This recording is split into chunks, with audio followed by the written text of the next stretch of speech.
میں نے حدیث پاک آپ کی خدمت میں تلاوت کی ہے۔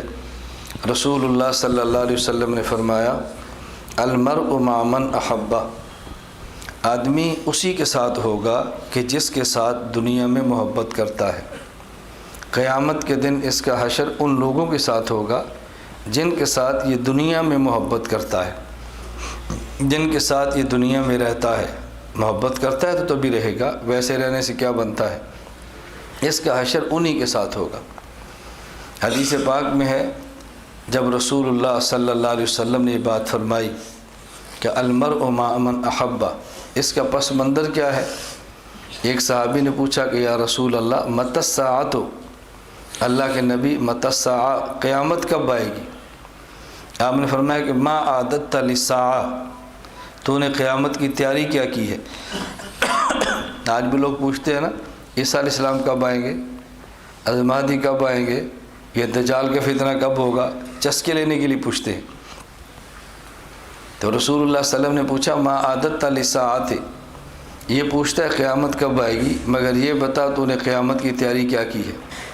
اس صحابی نے عجیب جواب دیا، انہوں نے کہا یا رسول اللہ ما اعددت للساعۃ الا انی احب اللہ ورسولہ، میرے پاس کوئی عمل تو نہیں ہے، بس اللہ کے رسول سے پیار کرتا ہوں۔ تو حضور نے فرمایا المرء مع من احب، آدمی اسی کے ساتھ ہوگا جس کے ساتھ محبت کرتا ہے۔ حضرت انس فرماتے ہیں کہ 23 سالہ دور نبوت میں اتنا مزہ نہیں آیا جتنا اس جملے کا مزہ آیا۔ جتنا اس کا مزہ ہے نا، ہمیں اتنا کبھی مزہ تو آتا تھا، لیکن اس جملے کا جو مزہ ہے ہم بتا نہیں سکتے۔ کیوں؟ اس لیے کہ ان کو یقین ہو گیا ہمیں دنیا میں سب سے زیادہ محبت حضور سے ہے، تو انشاءاللہ قیامت کے دن حضور کے ساتھ ہوں گے صلی اللہ علیہ وسلم۔ اور یہ آدمی کی تمنا، یہ بہت بڑی بات ہے، بہت بڑی بات ہے۔ اللہ رب العزت ہمیں بھی رسول اکرم صلی اللہ علیہ وسلم سے سچی اور خالص محبت عطا فرما دے۔ پھر نبی کریم صلی اللہ علیہ وسلم کی اپنی مرغوبات ہیں، آپ کی اپنی طبیعت میں بعض چیزیں بہت محبوب ہیں۔ بعض چیزیں انسان کو عقلاً محبوب ہوتی ہیں اور بعض طبعاً محبوب ہوتی ہیں، بعض چیزیں طبعاً محبوب ہوتی ہیں اور بعض عقلاً محبوب ہوتی ہیں۔ اب مثلاً اگر جون یا جولائی کا گرمی کا مہینہ ہو تو دوپہر کو انسان کو طبعی طور پہ کیا مرغوب ہے؟ شربت ہو، کولڈ ڈرنک ہو، آئس کریم ہو، ٹھنڈا مال کھائیں، یہ طبیعت ہے۔ لیکن روزہ اور یہ کھانا پینا مقابلے پر آ جائے تو طبیعت کہے گی کھا لو، عقل کہے گی نہیں روزہ رکھ لو۔ عقل روزے کو پسند کرے گی اور طبیعت یہ کھانے پینے کو پسند کرے گی۔ یہ طبعی محبت ہوتی ہے اور یہ عقلی محبت ہوتی ہے۔ عام طور پہ بندہ سمجھتا ہے کہ مجھے رسول اللہ صلی اللہ علیہ وسلم سے شاید محبت کم ہے۔ اس کا پتہ کب چلتا ہے؟ جب عقل اور طبیعت کا مقابلہ پڑ جائے نا، تو پھر سمجھ آتی ہے کہ محبت کس سے زیادہ ہے۔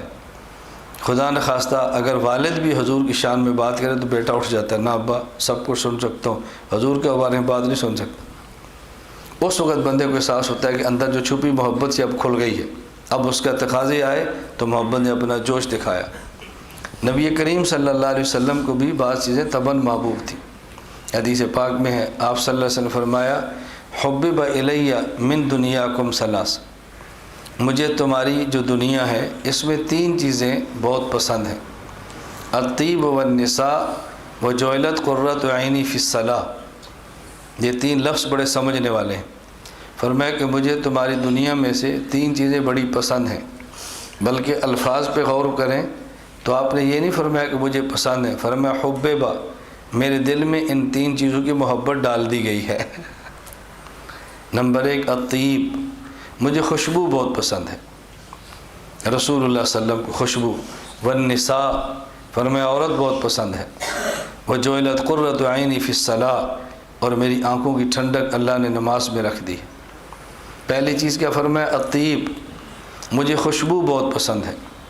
رسول اللہ صلی اللہ علیہ وسلم کو خوشبو کتنی پسند تھی کہ آپ کے مبارک وجود سے بھی خوشبو نکلتی، آپ کے مبارک پسینے سے بھی خوشبو نکلتی، اور جب آپ قضاء حاجت کے لیے تشریف لے جاتے تو آپ کی حاجت سے بھی خوشبو نکلتی، اس کے باوجود بھی آپ خوشبو کا استعمال فرماتے۔ صرف یہ کہنا کہ رسول اللہ صلی اللہ علیہ وسلم خوشبو لگاتے تھے یہ کافی نہیں ہے، خوشبو لگاتے تھے، اس کے باوجود پھر دیکھیں کہ کتنی پسند تھی۔ جسم مبارک سے بھی خوشبو نکلتی ہے، پسینہ ہے تو اس سے اور خوشبو نکلتی ہے، قضاء حاجت کے لیے جائیں تو اور خوشبو بڑھ جاتی ہے، اور پھر بھی آپ خوشبو استعمال فرماتے۔ اللہ کے لیے فرماتے ہیں مجھے خوشبو بہت پسند ہے، بہت پسند، رسول اللہ صلی اللہ علیہ وسلم کی محبت ہے، خوشبو بہت پسند ہے۔ دوسرا لفظ فرمایا النساء، مجھے عورت بہت پسند ہے۔ آج کے دور میں جب یہ جملہ کہو ہر آدمی کے کان کھڑے ہوتے ہیں۔ اللہ کے نبی نے کیسی بات فرما دی صلی اللہ علیہ وسلم؟ اس کی وجہ ہم جنسیت، خواہشات اور سیکس کے گندے ماحول میں پلتے ہیں، گندے ماحول میں جوان ہوتے ہیں، اور ہمارا پورا معاشرہ چونکہ اخلاقیات کے اعتبار سے اتنا گرا پڑا ہے کہ یہ لفظ زبان نبوت سے نکلے تو پھر بھی جلدی سمجھ نہیں آتا۔ رسول اللہ صلی اللہ علیہ وسلم کے دل میں جو عورت کی محبت تھی اس کا معنی وہ نہیں ہے جو ہمیں ہوتی ہے۔ نبی پاک صلی اللہ علیہ وسلم النبی اولا بالمؤمنین من انفسہم ازواجہ امہاتہم، پیغمبر کی بیوی اگر امت کی ماں ہے تو پیغمبر پوری امت کے باپ ہیں۔ تو باپ کو بیٹی سے جو پیار ہوتا ہے نا، وہ ذہن میں رکھ لو تو پھر سمجھ آئے کہ پیغمبر کو عورت سے محبت کا مطلب کیا ہے۔ رسول اللہ صلی اللہ علیہ وسلم یہ کس دور میں فرما رہے ہیں؟ اس دور کو دیکھو تو پھر سمجھ آئے۔ یہ اس دور کی بات ہے کہ جب مشرک کے گھر میں بیٹی پیدا ہوتی تو زندہ دفن کر دیتے کہ لوگ آر ترائیں گے، فلاں کی بیٹی ہے، یہ تانے دیں گے۔ اس دور میں حضور فرماتے ہیں مجھے بہت پیاری لگتی ہے، یہ مجھے بہت پیاری لگتی ہے، یہ مجھے بہت پیاری۔ اور کتنی پیاری؟ اللہ کے نبی نے فرمایا کہ جس کے ہاں بچی پیدا ہو، اس کی تربیت کرے، پھر اس کی شادی کرے تو جنت میں ایسے ہوگا میرے ساتھ جیسے یہ 2 انگلیاں اکٹھی ہیں۔ بتاؤ کتنا مقام دیا ہے۔ جب لوگ عورت کو نحوست کی علامت سمجھتے تھے اس دور میں حضور نے فرمایا کہ جنت اس ماں کے قدموں میں ہے، اور یہ نہیں فرمایا کہ نیک ماں کے قدموں میں ہے، ماں کے قدموں میں ہے، وہ ماں نیک ہو یا ماں بد ہو، ماں کے قدموں میں۔ اللہ کے نبی فرما رہے۔ اب رسول اللہ صلی اللہ علیہ وسلم نے کتنی بات سمجھائی ہے۔ جب یہ پس منظر ذہن میں رکھیں گے، شفقت والی محبت، تو پھر آپ کو یہ وہم نہیں ہوگا کہ اللہ کے نبی کیوں فرماتے ہیں مجھے عورت بہت پسند ہے۔ رسول اللہ صلی اللہ علیہ وسلم کی پسند کا معنی وہ نہیں جو ہمارے ہاں ہے۔ اگر یہ معنی ہوتا تو بندے کی سمجھ سے بالا ہے کہ رسول اکرم صلی اللہ علیہ وسلم کی جب جوانی 25 سال کی ہے تو بیوی آپ کے گھر میں 40 سال کی آئی ہے۔ آپ کے گھر میں بیوی 40 سال کی، بیوہ عورت سے نکاح ہو رہے ہیں، مطلقہ عورت سے نکاح ہو رہے ہیں، بچوں کی ماں سے نکاح ہو رہے ہیں، یہ نبی پاک صلی اللہ علیہ وسلم تو کیسے نکاح کرتے اگر معنی وہ ہوتا جو ہم سمجھتے۔ پھر رسول اللہ صلی اللہ علیہ وسلم کے بارے میں لوگ سمجھتے ہیں کہ آپ نے بڑی عمر میں امی عائشہ سے نکاح کی جن کی عمر بہت تھوڑی ہے۔ اگر اس کی وجہ یہی ہوتی کہ تھوڑی عمر ہے تو جب اللہ کے نبی صلی اللہ علیہ وسلم کائنات کے سردار تو ویسے ہی تھے، مدینہ منورہ میں حکومت بن گئی تو پیغمبر صلی اللہ علیہ وسلم کی حکومت کتنی دور تک پھیلی ہے۔ اس دور میں کیا کمی تھی باندیوں کی، کیا کمی تھی عورتوں کی؟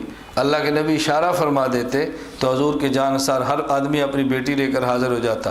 لیکن حضور کیا محبت کا معنی وہ نہیں جو ہم سمجھیں۔ اس لیے میں وضاحت کروں، پس منظر ذہن میں رکھو۔ اور جب نماز کی باری آئی تو آپ نے فرمایا وَجُعِلَتْ قُرَّةُ عَيْنِي فِي الصَّلَاةِ، میری آنکھوں کی ٹھنڈک اللہ نے نماز کے اندر رکھ دی ہے، مجھے نماز سے سکون ملتا ہے۔